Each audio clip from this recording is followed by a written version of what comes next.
ओम शांति। 30 मई 2026 आज की साकार मुरली रंगीन बड़े बड़े अक्षरों में पढ़ें, सुने और गहराई से मंथन करें। हम प्रतिदिन प्रातः 4 बजे, 6 बजे, शाम को 4 बजे, 8 बजे 4 बार मुरली मंथन करते हैं। आप सभी भी इस मुरली मंथन में साथी व सहयोगी बन सकते हैं, जिसके लिए इसी वीडियो के डिस्क्रिप्शन बॉक्स में गूगल मीट का लिंक दिया हुआ है, जिसके द्वारा आप चारों समय अपनी सुविधा अनुसार जब भी जुड़ना चाहे जुड़ सकते हैं। रोजाना के लिए एक ही लिंक रहता है।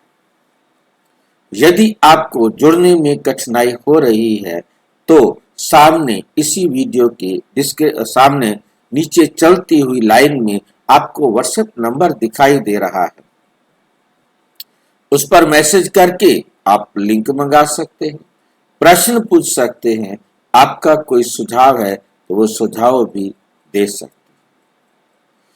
उसके साथ ही आप चलती हुई लाइन में देख रहे हैं www ब्रह्मा कुमारीज बीके ओम शांति। आप इसे गूगल में लिखेंगे ब्रह्मा कुमारीज बीके ओम शांति, तो आपके सामने ये लिखा हुआ आ जाएगा ब्रह्मा कुमारीज बीके ओम शांति.com। इसको आप क्लिक कर देंगे। जैसे ही आप इसे क्लिक करेंगे तो आपके सामने आपकी वेबसाइट खुल जाएगी। आप इसी वेबसाइट पर आप देखेंगे कि ऊपर हमारा दोनों YouTube चैनल दिखाई दे रहे हैं। आप उसे एक को किसी को भी क्लिक करेंगे, वहां इस समय तक जितनी भी वीडियोस अपलोड हुई होंगी वो आपको दिखाई देंगी। आप दोपहर को देखते हैं तो दोपहर तक जो भी वीडियो अपलोड होंगी, शाम को देखते हैं तो शाम तक, जिस समय आप देखेंगे उस समय तक जितनी भी वीडियोस अपलोड हुई होंगी वो आपको दिखाई देंगी। ठीक है, तो इस प्रकार से आप जिस भी वीडियो को देखना चाहे आप देख सकते हैं। एक ही क्लिक में दोनों चैनल्स आपके सामने होते हैं और दोनों चैनल में से जिस भी चैनल पर आप देखना चाहेंगे, सिर्फ दोनों चैनल में अंतर ये रहता है, एक जो डेली मुरली है वो उसमें एक पर दूसरी होती है और एक पर दूसरी होती है, बाकी सभी वीडियो लगभग बराबर ही होते हैं। सिर्फ एक पे थोड़ा गहराई से जो मंथन करते हैं वो मुरली होती है, दूसरी में जो नॉर्मल कम गहराई से किया गया होता है वो मुरली होती है। और इसके साथ आप मुरली देखना चाहते हैं तो आपको मुरली मिल जाएगी। 2 दिन आगे की मुरली एडवांस में मिलेगी। और आप हाँ जी, ये दो आपने ब्रह्मा कुमारी ओम शांति ओम है, एक ऑफिशियल वेबसाइट है। वेबसाइट एक ही है। नहीं है एक ही, पर एक में लिखा ऑफिशियल वेबसाइट और एक में लिखा होम। एक पर क्या लिखा है? होम लिखा है, एक में ऑफिशियल वेबसाइट लिखा है। वो एक ही बात है। ब्रह्मा कुमारीज बीके ओम शांति एक ही बात है, होम लिखा हो या ना लिखा हो। कॉम लिखो, होम लिखो, और हमने होम जो ना ऑटोमेटिक आता है, क्योंकि हमने ज्यादा बार होम खुलता है और उसके बाद जो है ना आगे वाले सारे खुलते हैं, वो वेबसाइट में जाने के बाद है। चाहे आप सिर्फ लिखेंगे ब्रह्मा कुमारीज बीके ओम शांति.com, बस वो होम तो अपने आप आएगा, क्योंकि सीधा हम एक बताइए कि दो वेबसाइट दोनों खुल जाती है। एक ही वेबसाइट है भाई जी, दो नहीं है। इसमें दो खुले, मतलब एक में होम लिखा हुआ है, एक में ऑफिशियल वेबसाइट। भाई जी वो वेबसाइट एक है, ऊपर जो कॉम लिखा है वो एक। हाँ जी, आप बोल रहे दो खुल जाएगी। दो यूट्यूब चैनल देख, भाई जी वो ये है कि ये दो यूट्यूब चैनल है, एक ये वाला यूट्यूब चैनल है, एक ये वाला यूट्यूब चैनल है। ये जो यूट्यूब चैनल है इस पर आपको जो गहराई से मुरली मंथन की गई है वो मिलेगी। जैसे अभी हम जो रिकॉर्ड कर रहे हैं ये पिछले कल की है, और अभी हम जो रिकॉर्ड कर रहे हैं अभी थोड़ी देर में वो यहाँ पर आ जाएगी, है नहीं। और उसके बाद उस पर जो है ना जो 6 बजे करते रिकॉर्ड वो वहां 6 बजे वाली आती है, इस पे 4 बजे वाली मुरली आती है। बाकी दोनों वेबसाइट एक ही है नहीं। ये वेबसाइट है, ये वेबसाइट है जो आप देख रहे हैं ब्रह्मा कुमारी बी के ओम शांति, ये एक ही वेबसाइट है, परंतु इसके अंदर 2 यूट्यूब चैनल है, ठीक है। एक यूट्यूब चैनल ये है, एक यूट्यूब चैनल ये है, फिर दोनों में से कोई सा भी खोलेंगे बाकी सारे वीडियो सेम होंगे। केवल जो गहराई से मुरली मंथन है उस पर लिखा है गहराई से मुरली मंथन, और जिस पर गहराई से मुरली मंथन नहीं लिखा उसमें गहराई से की गई मुरली का मंथन नहीं होगा, बस ओनली द डिफरेंस। और उसके बाद ये हो गया मुरली, जिसमें आप मुरली जो है ना आगे 2 दिन की भी ले सकते हैं और पीछे की कितने भी ले सकते हैं। इस पर ऑडियो भी सुन सकते हैं, सेव करने की जरूरत नहीं है, सेंड करने की जरूरत नहीं है। और यहाँ पर आप जो है ना जैसे 30 तारीख का ये प्रश्न उत्तर है, आप मुरली के जो हम प्रश्न उत्तर भेजते हैं इसको क्लिक करेंगे तो वो खुल जाएगा, और आप उसके जो 20 क्वेश्चन आंसर है उनको आप दे सकते हैं, अपनी मुरली रिवाइज कर सकते हैं कि भी मेरे को आज सारा दिन मुरली में जो मेन बातें आई क्या वो मुझे याद रही। किसी भी टाइम कर सकते हैं, 2 बार भी कर सकते हैं, 3 बार भी कर सकते हैं, मतलब किसी और को भी दे सकते हैं, भेजना हो जिसके पास भेज सकते हैं। और लाइव मुरली में जुड़ना हो तो ये लाइव मुरली मंथन लिखा है, आप इसमें लाइव मुरली मंथन में जुड़ सकते हैं, ये बुक्स में जा सकते हैं, ये ब्रह्मा कुमारीज के बारे में जानकारी लेना, और जो दूसरे वीडियोस बने हुए हैं उनके प्ले लिस्ट दिखाई हुई हैं, आप उसमें से राजयोग का कोर्स है, मनसा सेवा है, विश्व नाटक है, स्वर्ग नर्क परम धाम परम, और उसके बाद जो है ना श्री कृष्ण के जन्म का, सृष्टि चक्र का, फेस्टिवल्स का जो भी आप है वो देख सकते हैं। और उनमें से जिस भी वीडियो को आप सेवा में प्रयोग करना चाहें वहां से कॉपी पेस्ट कर सकते हैं, उसको कॉपी करें और वहां जहां भी भेजना है वह आप पेस्ट कर सकते हैं। अच्छा,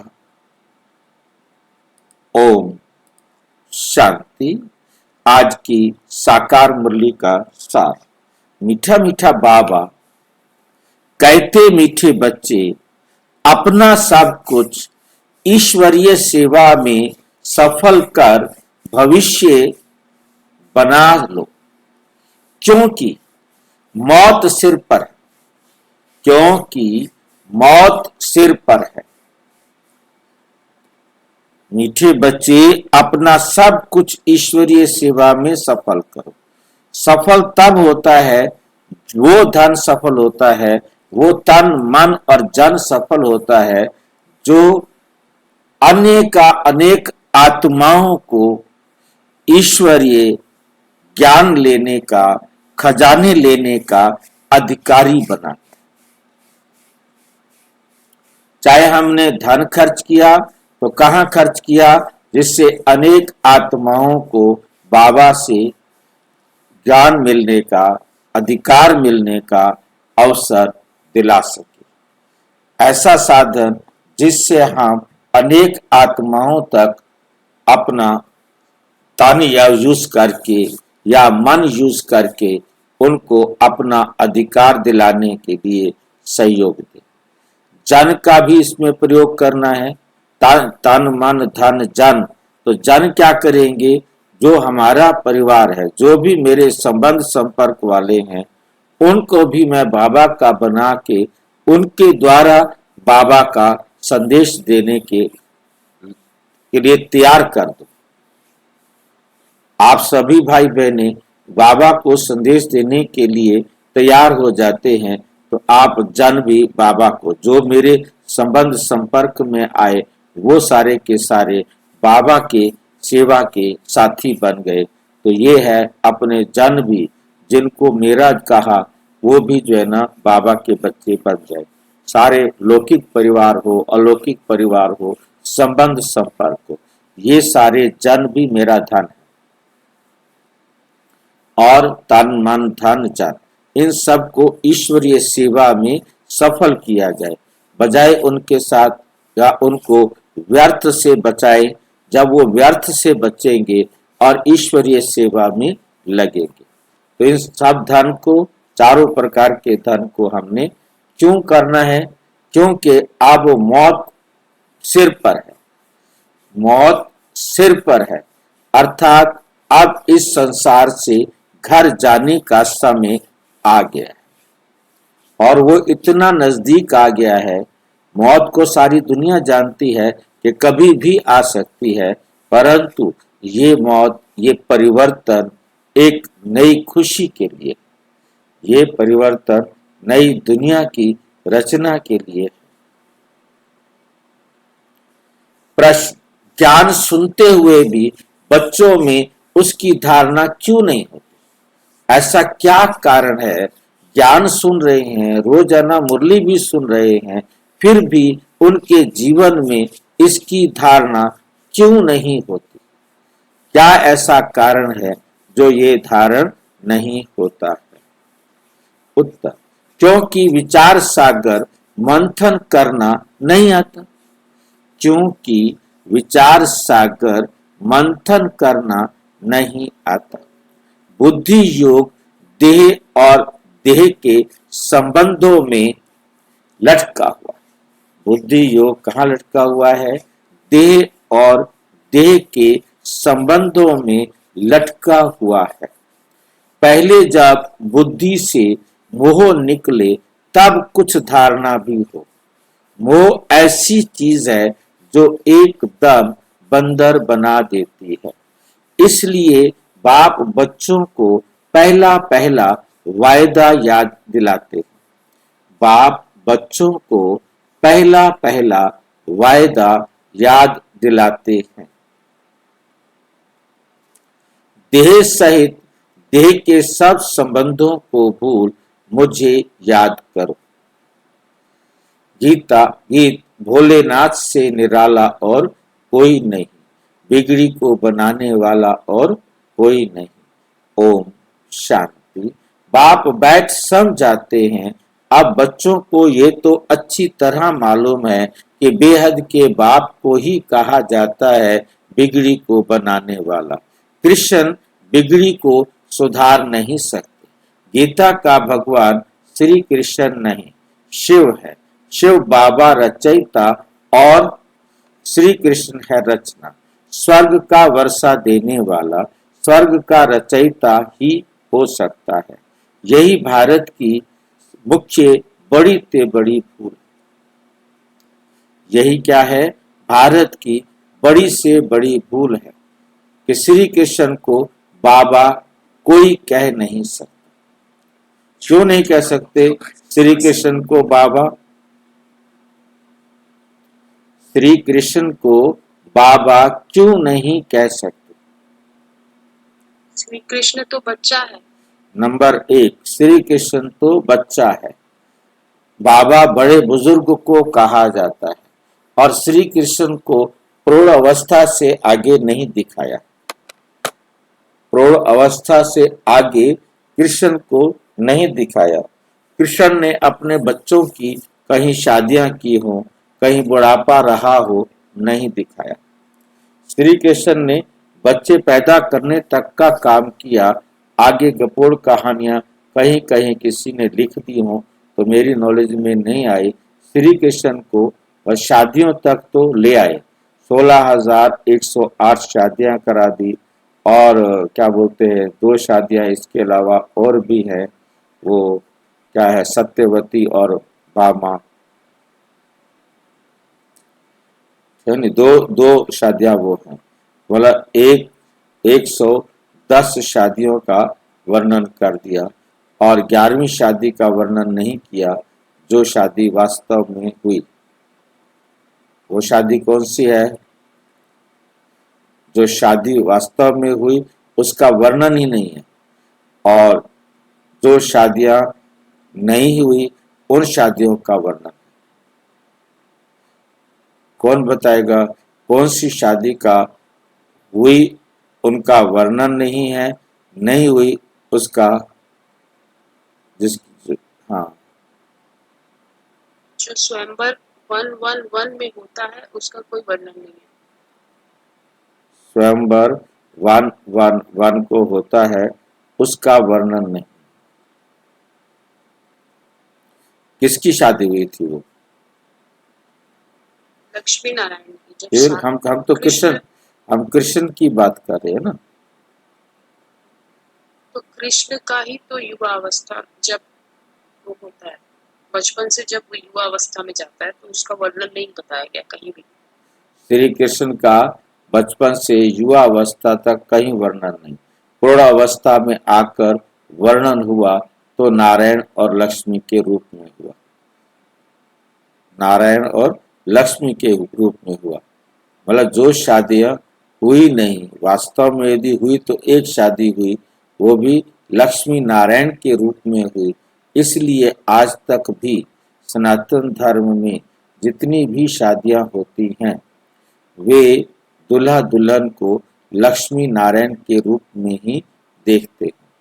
दुल्हन के घर पर स्वागत होता है दूल्हा का तो वो नारायण के रूप में होता है, और दुल्हन को जो अपना स्वीकार किया जाता है वर पक्ष की तरफ, तो वहां उसे लक्ष्मी के रूप में घर में एंट्री मिलती है। उसको नारायण के रूप में पूजते हैं, आरती उतारेंगे, पूजा करेंगे, और जब बिठाते हैं तो उस समय भी उनको लक्ष्मी नारायण के रूप में ही बिठाते हैं। और क्या बोलते हैं जो लड़की पक्ष है वो उनका वेलकम करता है लक्ष्मी नारायण के रूप में।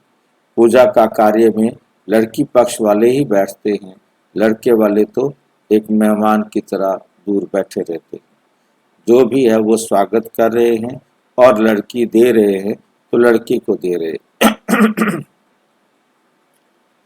और श्री कृष्ण की जो शादियां नहीं हुई उन सब का वर्णन। श्री कृष्ण ने संगम युग के समय में कोई शादी नहीं की, परंतु 110 शादियों का वर्णन किया हुआ है। ठीक है।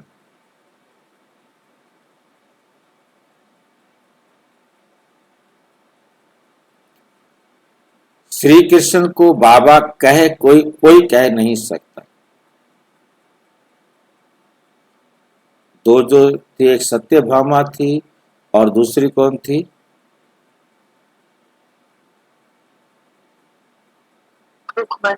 रुक्मणी।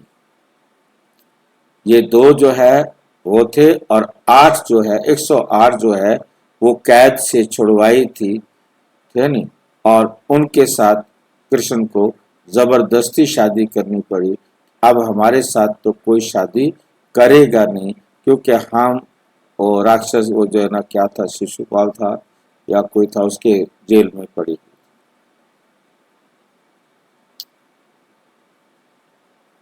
श्री कृष्ण को बाबा कोई कह नहीं सकता, वर्षा बाबा से ही मिलता है और भारत को ही मिला था। भारत में ही श्री कृष्ण शहजादा राधे शहजादी गाई हुई है।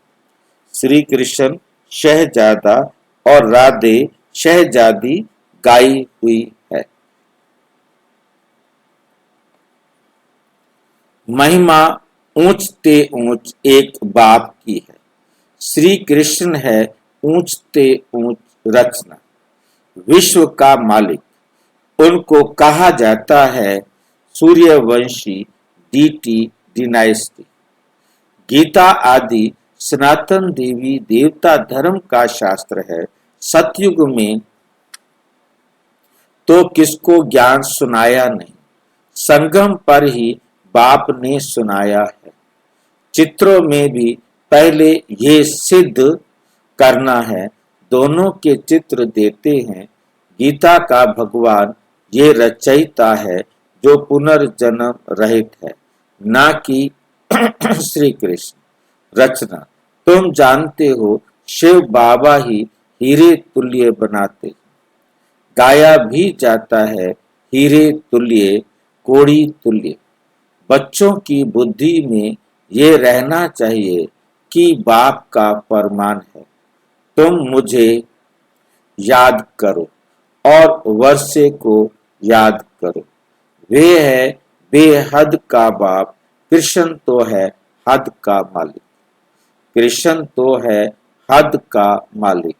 फल विश्व का राजा बनता है, शिव बाबा तो राजा नहीं है ना। गीता की वास्तव में बड़ी महिमा है। गीता की वास्तव में बड़ी महिमा है। साथ साथ भारत की भी महिमा है। भारत सब धर्म वालों का बड़ा तीर्थ है। सिर्फ कृष्ण का नाम डालने के कारण सारा महत्व उड़ गया है। इस कारण ही भारत कोड़ी तुल्य बन गया है तो ड्रामा अनुसार, परंतु सावधान करना होता है। सावधान करना होता है। बाप समझाते बहुत अच्छी रीति है।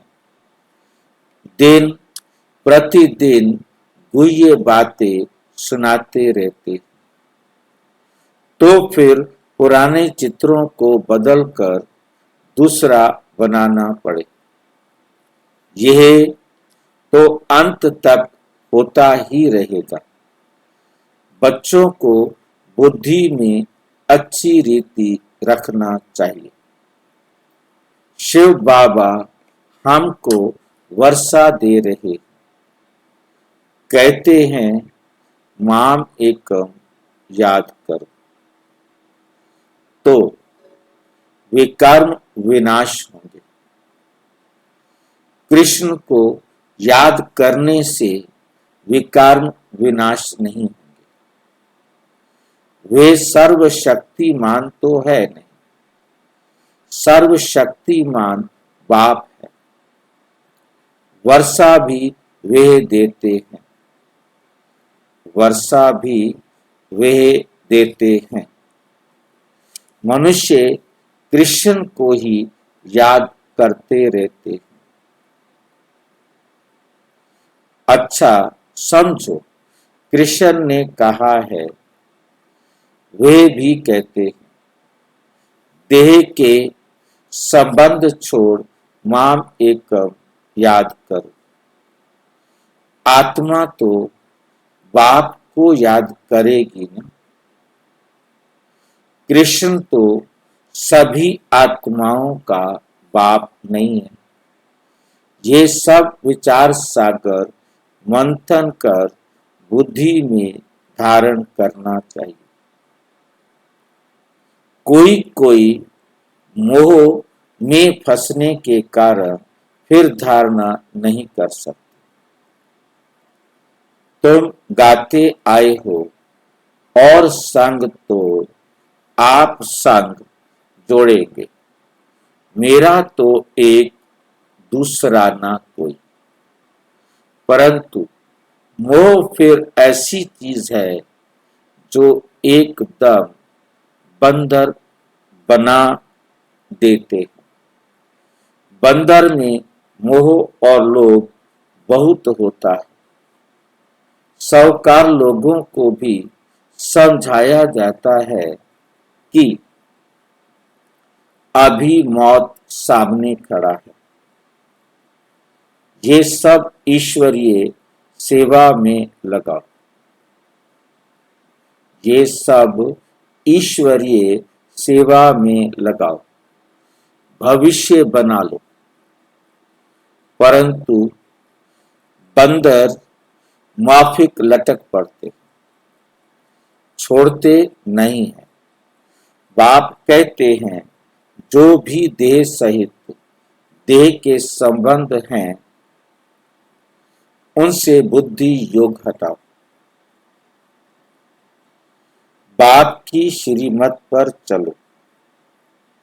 तुम कहते हो ये धन, बाल बच्चे आदि सब ईश्वर ने दिया। अब वो खुद आए हैं, कहते हैं तुम्हारा ये धन दौलत आदि सब खत्म हो जाना है। किनकी दबी रही धूल में किनकी राजा खाए, किनकी चोर लूट ले जाए, किसी की आग जलाए। आदि हो, अर्थक्वेक आदि होगी, ये सब खलास हो जाएगा। एरोप्लेन गिरते हैं व आग आदि लगती है तो पहले अंदर चोर घुसते। कुछ समझ में आई है? कहीं भूकंप हो जाए, भूकंप होगा, ज्यादा से ज्यादा 1 मिनट तक रह जाएगा, 2 मिनट तक रह जाएगा, और जो कुछ भी गिर गया, जितनी देर तक भी भूकंप रहा उतनी देर में जो कुछ भी गिर गया उसको, उसके बाद तो शांत हो जाता है ना। फिर शुरू हो जाती है लूटपाट, जिसको जो मिला उठा करके भागता है। वह आग आदि लगती है तो पहले पहले अंदर चोर घुसते। जब तक पुलिस आए तो बाप समझाते हैं बच्चे देहधारियों से मोह निकालना चाहिए। मोह जीत बनना है। देह अभिमान है सबसे पहला नंबर दुश्मन। देवताएं देही अभिमानी हैं। देह अभिमान आने से ही विकारों में फंसते हैं। तुम आधा कल्प देह अभिमानी रहते हो। अब देही अभिमानी होने की प्रैक्टिस करनी है। जो भी मनुष्य मात्र हैं बिल्कुल ही इन बातों को नहीं जानते, ना परमात्मा को जानते हैं। आत्मा क्या है, परम आत्मा क्या है, आत्मा कितने जन्म लेती है, कैसे पार्ट बजाती है, हम एक्टर्स हैं, ये किसी को पता नहीं। इसलिए आर्फन निधन के कहा जाता है। वह तो कह देते आत्मा ज्योति में लीन हो जाती।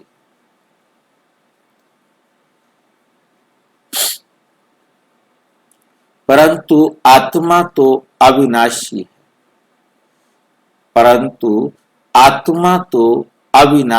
है। आत्मा में ही 84 जन्मों का पार्ट नूदा हुआ है। कहते भी हैं आत्मा स्टार है, फिर भी समझते नहीं। आत्मा सो परम आत्मा कह देते हैं। बाप को बिल्कुल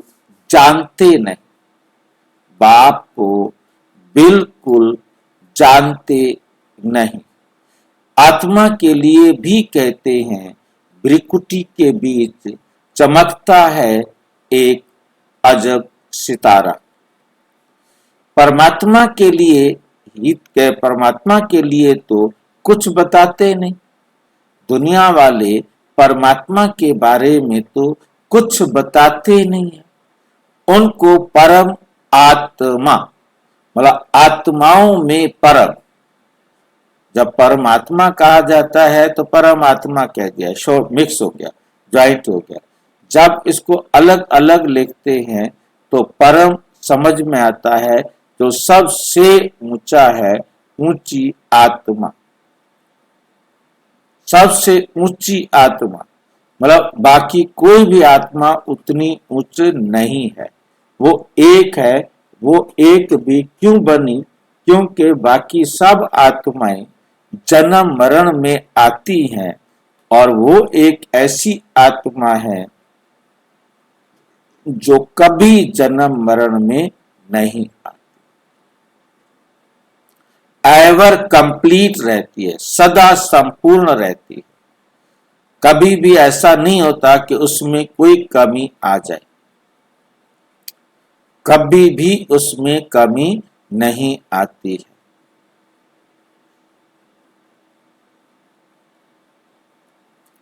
कहा जाता है वे भी परम धाम में रहते हैं, वे भी बिंदी है। हम आत्माएं भी परम धाम की रहने वाली, वो भी परम धाम के रहने वाला। वो परम धाम से निकलता है तो वो शरीर नहीं लेता, वो पर काया प्रवेश करके कोई भी शरीर के द्वारा ऐसा कर्म नहीं करता जो वो इस संसार के बंधन में फंसे। बाकी जितनी भी आत्माएं हैं वो आकर अपने शरीर की रचना करती हैं, शरीर के द्वारा कर्म करती हैं और कर्म करते ही बंधन में फंस जाती। परमात्मा अभोक्ता होने के कारण, शरीर को ना भोगने के कारण कर्म बंधन से मुक्त रह जाता है। हम ऐसा नहीं कर सकते। क्यों नहीं कर सकते? हम परमात्मा की तरह ऐसा क्यों नहीं कर सकते? अगले कल्प में हम आके पार्टी ना बजावें। हम आत्माएं ड्रामा अनुसार बंधे हुए हैं पार्ट बजाने के लिए। हम आत्माएं ड्रामा अनुसार बंधे हुए हैं। हमने अपना पार्ट फिक्स किया हुआ है कि हम तो पार्ट बजाएंगे।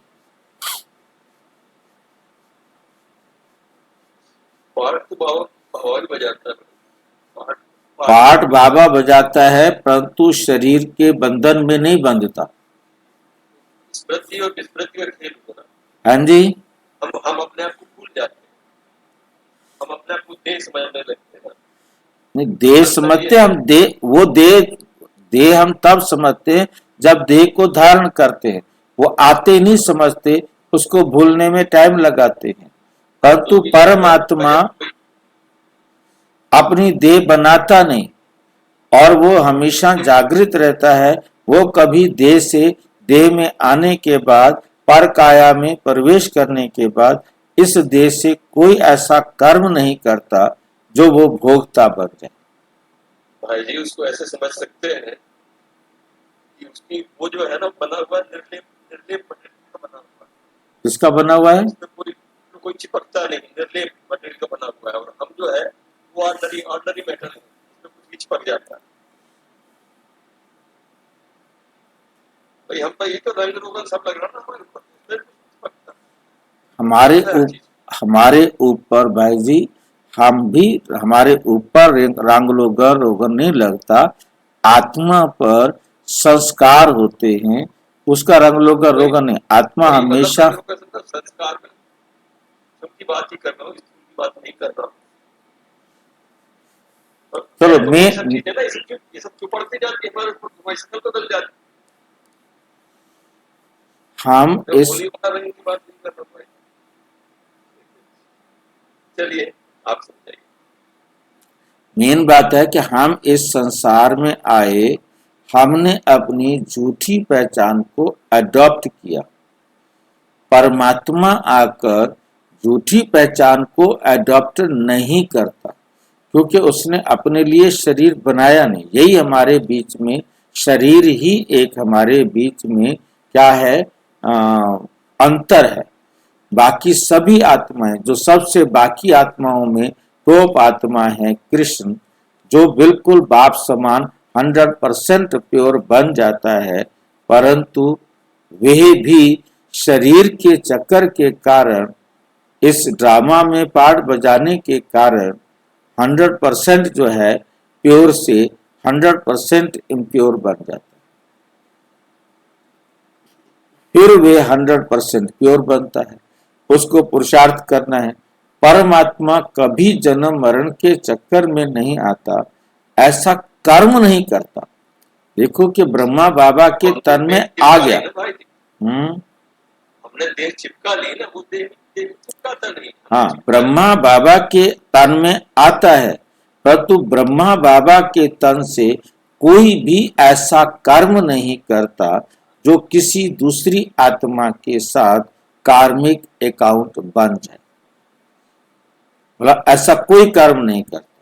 कर्म करता है तो सिर्फ रास्ता दिखाता है। उसको हाँ जी, उपयोग भी कर लिया और चिपका भी नहीं उसको, हम चिपक जाते नहीं, सिर्फ परमात्मा सिर्फ और सिर्फ ज्ञान देने के लिए आते हैं और ज्ञान देने के लिए ब्रह्मा बाबा का शरीर यूज करते हैं, बस। बस। उससे ज्यादा कुछ भी नहीं। उससे ज्यादा कुछ नहीं। हैं। वो भी तो कर्म है। कर्म है, परंतु वो ज्ञान दिया तो जिस समय ज्ञान दिया उस समय ये देख करके नहीं दिया कि ये मेरा बेटा है, ये मेरा भाई है, ये मेरा मित्र है, ये मेरा संबंधी है। ये कोई रिश्ता नहीं, कोई रिश्ता नहीं। सबको उन्होंने ज्ञान दिया, इक्वल ज्ञान दिया, और किसी को घर जाकर नहीं दिया, जो आया उसको दिया। मतलब ये नहीं कि भी किसको जो है ना जाकर के कहीं दे दिया हो, किसी को कहीं जाके दे दिया हो। मतलब उसने बाबा के तन का आधार लिया और जो वहां आया उसको ज्ञान दिया। बाकी हर आत्मा को आने की इच्छा हुई, वो उनके पार्ट में था। वो उनके पार्ट में होने के कारण वो उसी प्रकार से, उसी कारण से कोई भी कारण बना, वो ब्रह्मा बाबा से मिलने के लिए आए और उनको परिचय मिल गया। आपको भी कोई पकड़ के लाने वाली बात नहीं थी। आपको भी ड्रामा अनुसार वो आत्मा मिली, उसने आपको बात सुनाई, आपको अच्छी लगी और आप जुड़ गए। भाई जी, हाँ जी, फिर बाबा ने ब्रह्मा बाबा को ही क्यों चुना? जब सभी आत्मा को वो बराबर देखते हैं, बराबर वो करते हैं, तो फिर वो ब्रह्मा के तन में ही क्यों आए? मेरे तन में आते या आपके तन में किसी आते, के में भी आ जाते हैं। अगर वो एक जैसा देख रहे हैं तो किसी के में भी आ जाए। परंतु फिर पार्ट भी तो उसका चाहिए ना। अल्टीमेटली ड्रामा पे जाना पड़ेगा। ड्रामा पे तो जाना ही पड़ेगा ना। बाबा ने अपने से भी फिर ऊपर भी ड्रामा को रखा ना। सब करता है, पक्षपात सब करता है। है ना? उसके लिए मतलब जो पार्ट भी तो उस पार्ट को बजाने वाला भी तो चाहिए ना, ताकि आत्मा उसमें शरीर में आए जिसमें पार्ट हो। अरे भाई जी, फिर सुरेंद्र भाई में कौन ड्रामा सुरेंद्र भाई में कौन फिर ड्रामा फिक्स है। फिर भी वही बात आई ना, ड्रामा फिक्स है कि हाँ। इसलिए उसको ज्ञान है। बिल्कुल बिल्कुल, ड्रामा फिक्स है। ड्रामा पे आते ड्रामा पे आएगा। और तो परमात्मा जो बात नोट करने वाली है कि परमात्मा कोई भी ऐसा कर्म नहीं करता जिसके कारण उसका कार्मिक अकाउंट किसी के साथ बने।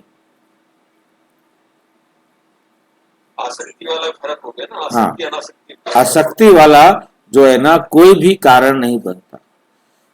सिर्फ पुनर्जन्म रहित है वो परमात्मा जो है, यदि कर्म ऐसा कर लेता तो उसको पुनर्जन्म लेना पड़ता, शरीर बनाना पड़ता और उसको रिटर्न करना पड़ता, चाहे वो सुख होता तो चाहे वो दुख होता। इसलिए परमात्मा सिर्फ पुनर्जन्म रहित है, बाकी कोई पुनर्जन्म से रहित नहीं है। आत्माएं पुनर्जन्म में आती हैं। परमात्मा के लिए कहा जाता है ज्ञान का सागर, आनंद का सागर, पवित्रता का सागर। देवताओं को ये वर्षा किसने दिया? बाप ने। सर्व गुण संपन्न, 16 कला संपूर्ण, संपूर्ण निर्विकारी, मर्यादा पुरुषोत्तम। 16 कला संपूर्ण इन देवताओं जैसा अभी कोई हो नहीं सकता। उन्हों को ये वर्षा कैसे मिला, यह कोई को पता नहीं। बाप ही आकर समझाते हैं, उनको ही ज्ञान का सागर कहा जाता है। इस समय आकर ज्ञान देते हैं, फिर प्राय लोप हो जाता है। फिर होती है भक्ति। उनको ज्ञान नहीं कहा जाएगा, उनको ज्ञान नहीं कहा जा सकता। ज्ञान से तो सदगति होती है। जब दुर्गति हो तब सर्व का सदगति दाता ज्ञान का सागर आए। बाप ही आकर ज्ञान स्नान कराते हैं, वे तो पानी का स्नान है, उससे सद्गति हो नहीं सकती। ये थोड़ी बातें भी धारण करनी चाहिए। मुख्य जो अच्छे अच्छे चित्र हैं वे बड़े होने चाहिए। जो कोई अच्छी रीति समझ जाए, अक्षर बड़े अच्छे हों, चित्र बनाने वाले को ये बुद्धि में रखना चाहिए, किसी को भी बुलाना है, निमंत्रण देकर के आकर परम पिता परम आत्मा का परिचय लो और भविष्य 21 जन्मों के लिए बाप से वर्षा लो। भाइयों बहनों, पारलौकिक बाप से बेहद सुख का स्वराज्य कैसे मिलता है, सो आकर समझो। बेहद के बाप से वर्षा पाना सीखो। इसमें डरने की तो बात ही नहीं। बुलाते रहते हैं, हे पतित पावन। बाप भी कहते हैं, काम महाशत्रु है। पावन दुनिया में जाना है तो पवित्र जरूर बनना है। पतित उनको कहा जाता है जो विकार से जन्म लेते हैं। सतयुग त्रेता में विष होता नहीं, उनको कहा ही जाता है संपूर्ण निर्विकारी दुनिया। विकार है ही नहीं। विकार, हाँ जी, एक और बाबा जो है ना, बाबा अपना शरीर नहीं बनाता ना, अपना शरीर बनाते हैं ना। बाबा अपना शरीर नहीं बनाता ना, हाँ वो कोयल जैसे अंडे देके बढ़ जाता है। कोयल करती है ना, अंडे कौवा घोंसले में अंडे देके बढ़ जाती है। उसको क्या लेना देना, बच्चे हुए नहीं हुए क्या हुआ, हमने पढ़ते रहते फिर बच्चे। हम अपना शरीर खुद बनाते, तो हम तो अपना खुद बनाए ना। हमने अपने शरीर को बनाया। हाँ, तो हमारी आसक्ति उसमें हो गई, तो बनाया ही ना। तो उधार कर लिया और फेंका, अपना काम किया, और यूज एंड थ्रो वाला है।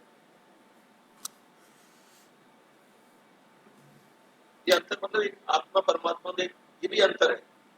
समझने के लिए मतलब एक पॉइंट समझ में आया, जिसके मैं आपको आत्मा और परमात्मा में बस मोटा सा एक ही सबसे बड़ा अंतर है कि हम अपने शरीर की रचना के निमित्त बनते हैं, परमात्मा अपने शरीर की रचना नहीं करता। बस।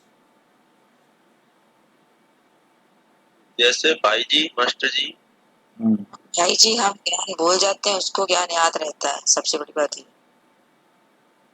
ज्ञान नहीं बहन जी, हमने खुद बनाया ना, हमारा निर्भर हो गया सो आगे नेचुरल है। भाई जी, हाँ जी, भाई जी, बोलो। अभी कुछ दिन पहले बाबा ने बताया था कि आत्मा कह के कैसे याद करेंगे बाबा को, इसलिए शिव बाबा कह के याद करते हैं।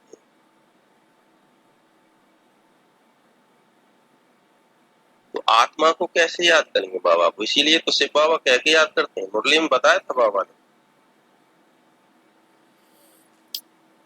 चलो ठीक है।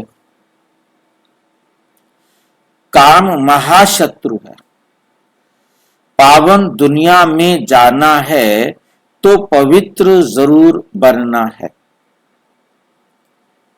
पतित उनको कहा जाता है जो विकार से जन्म लेते। सतयुग त्रेता में विष होता नहीं, उनको कहा ही जाता है संपूर्ण निर्विकारी। विकार है ही नहीं, फिर ये तुम क्यों पूछते हो बच्चे कैसे पैदा होते? तुम निर्विकारी तो बनो, बच्चा जैसे होना होगा वैसे होगा। तुम यह पूछते ही क्यों हो? तुम बाप को याद करो तो जन्म जन्मांतर के विकर्म विनाश हो जाएंगे। तो जन्म जन्मांतर के विकर्म विनाश हो जाएंगे। यह है पाप आत्माओं की दुनिया, वो है पुण्य आत्माओं की दुनिया। ये अच्छी रीति बुद्धि में बिठाना है।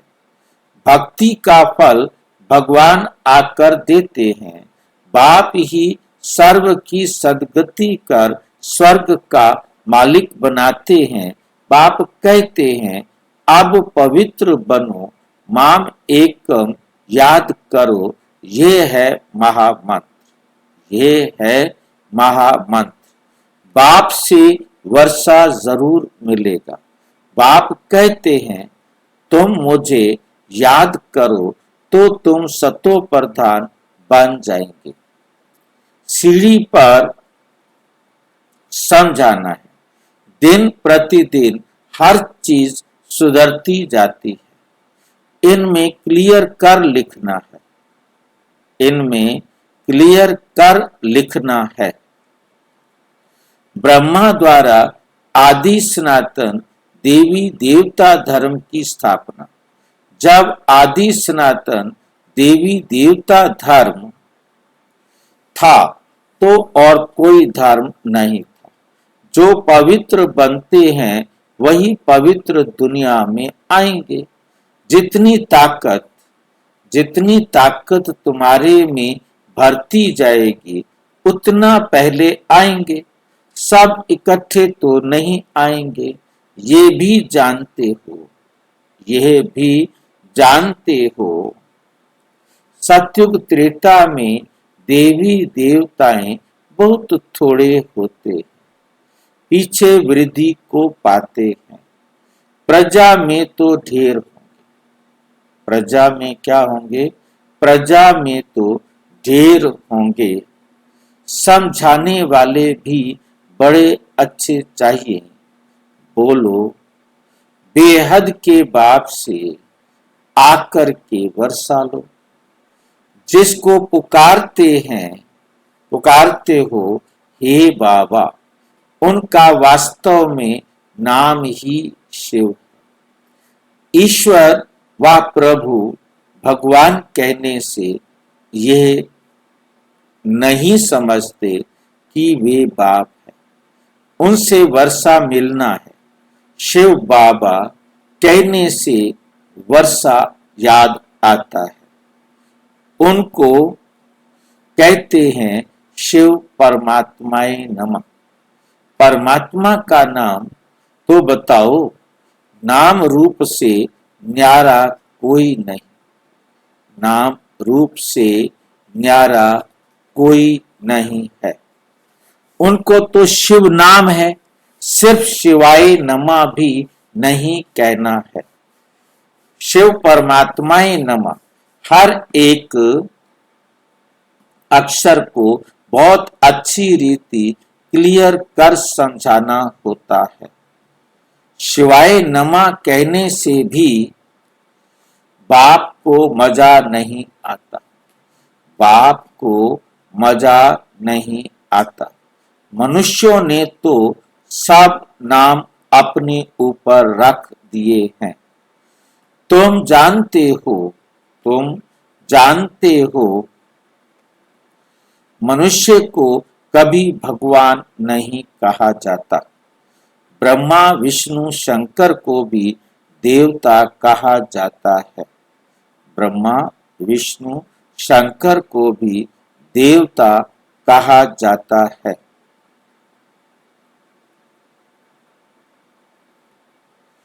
बाप रचयिता तो एक ही है, निराकार। जैसे लौकिक बाप बच्चों को रचते हैं ना, वर्षा देते हैं, वैसे बेहद का बाप भी वर्षा देते हैं। भारत को विश्व का मालिक बनाते हैं। सारी दुनिया का पतित पावन एक ही बाप है। ये थोड़े ही कोई जानते हैं, हमारे धर्म स्थापक भी इस समय पतित हैं। हमारे धर्म स्थापक भी इस समय पतित हैं, कब्र दाखिल हैं। अभी सब की कयामत का समय है। बाप ही आकर सबको उठाएंगे।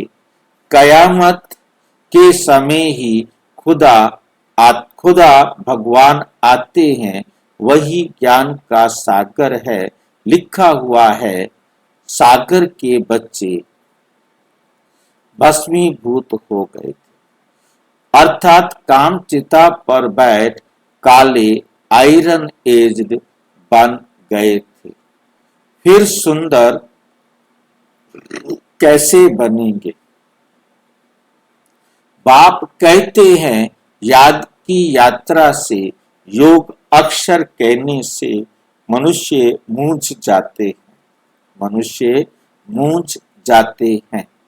बाप कहते हैं, मुझे याद करो तो अंतमति सो गति हो। कितना सहज समझाते हैं। फिर भी ये बातें बुद्धि में क्यों नहीं बैठती हैं? देह अभिमान बहुत है, इसलिए धारणा नहीं होती है। बाबा बड़ी अच्छी युक्ति बताते हैं। बेहद के बाप ने जिसको याद करते हैं, उसने क्या आकर किया? भारत को स्वर्ग बनाया था। हद का वर्षा तो जन्म जन्मांतर लेते आए हो। अब बेहद के बाप से 21 जन्मों के लिए बेहद का वर्षा लो। सतयुग त्रेता में देवताएं राज्य करते थे। सूर्यवंशी, फिर चंद्रवंशी, सो वैश्यवंशी। सूर्यवंशी, फिर चंद्रवंशी, सो वैश्यवंशी, फिर शूद्रवंशी। सो अक्षर डालने से सिद्ध होता है कि वही पुनर्जन्म लेते हैं। वही पुनर्जन्म लेते हैं। वर्णों में आते हैं। बाप समझाते तो सबको है। तुम सन्मुख बैठे हो तो खुश होते हो। कोई कोई की तकदीर में नहीं है। कोई कोई की तकदीर में नहीं है तो सर्विस करते नहीं। तो क्या होता है? सर्विस करते नहीं। सर्विस करेंगे तो नाम होगा, कहेंगे बाबा की बच्चियां कितनी होशियार। बाबा की बच्चियां कितनी होशियार हैं। सब काम करती हैं। हमको स्वर्ग की बादशाही का वर्षा देती हैं। ये वक्खर माल भी देती हैं। ये चित्र है अंधों के आगे आईना। ये चित्र क्या है? अंधों के आगे आईना। इसमें जादू आदि की बात ही नहीं। जादू आदि की बात ही नहीं है। पवित्रता की ही मुख्य बात है। समझाते हैं, ये अंतिम जन्म है। ये अंतिम जन्म है। ठीक है। स्वर्ग में चलना है तो जरूर बनना है। तो जरूर बनना है। विनाश सामने खड़ा है। पावन जरूर बनना पड़े। सन्यासी घर बार छोड़ते हैं। सन्यासी क्या करते हैं? घर बार छोड़ते हैं पावन बनाने के लिए। पावन बनाने के लिए। बाप कहते हैं, विनाश सामने खड़ा है, मुझे याद करो तो बेड़ा पार हो जाए। तो क्या हो जाएगा? बेड़ा पार हो जाए। अच्छा, मीठे मीठे सिकिलधे बच्चों प्रति माता पिता बाप दादा का याद, प्यार और गुड मॉर्निंग। रूहानी बाप की रूहानी बच्चों को नमस्ते। हम रूहानी बच्चों की रूहानी बाप दादा को नमस्ते, नमस्ते, नमस्ते। धारणा के लिए मुख्य सार। धारणा के लिए मुख्य सार। विनाश के पहले अपना सब कुछ सफल करना है। ये कयामत का समय है, इसलिए पावन जरूर बनना है, पावन जरूर बनना है।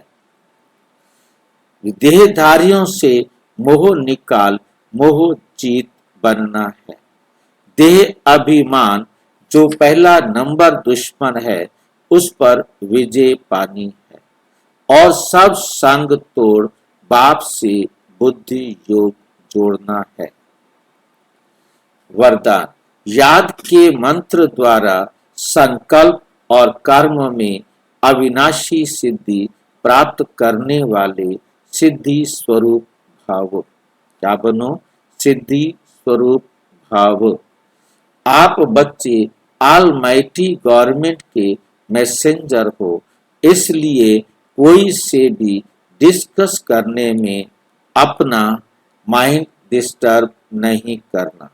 याद का मंत्र यूज करना। जैसे कोई वाणी से या अन्य किसी तरीके से वश नहीं होते हैं, तो मंत्र जंत्र करते हैं। आपके पास आत्मिक दृष्टि का नेत्र और मन मना भाव का मंत्र है, जिससे आपने अपने संकल्पों को सिद्ध कर सिद्धि स्वरूप बन सकते हो, सिद्धि स्वरूप बन सकते हो। स्लोगन, एक्शन कॉन्शियस के बजाय सोल कॉन्शियस बनो। एक्शन कॉन्शियस के बजाय क्या बनो? सोल कॉन्शियस बनो। कर्म कॉन्शियस मतलब कर्म में इतने बिजी मत हो जाओ, आत्म कॉन्शियस बनो। आत्म चेतन में चेतनता में आओ। जितना आप आत्म चेतन आत्म अनुभूति करने वाले बनेंगे, उतना फरिश्ता या न्यारे प्यारे बन सकेंगे। ये अव्यक्त इशारे सदा अचल अडोल एक रस स्थिति का अनुभव करो। सदा अचल अडोल एक रस स्थिति का अनुभव करो। एक रस का अर्थ ये नहीं कि पुरुषार्थ की रफ्तार सदा एक जैसी हो।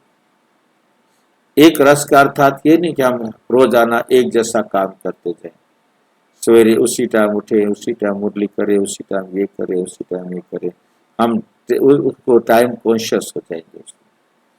मतलब हमारा यहाँ एक रस अवस्था का मतलब है, चाहे बाढ़ आए, भूकंप आए, आग लगे, बरसात हो, खुशी हो, गम हो, मर जाए, कोई पैदा हो जाए, शादी हो जाए, किसी का कुछ हो जाए, हमारी हर अवस्था में हमारी अवस्था एक रस।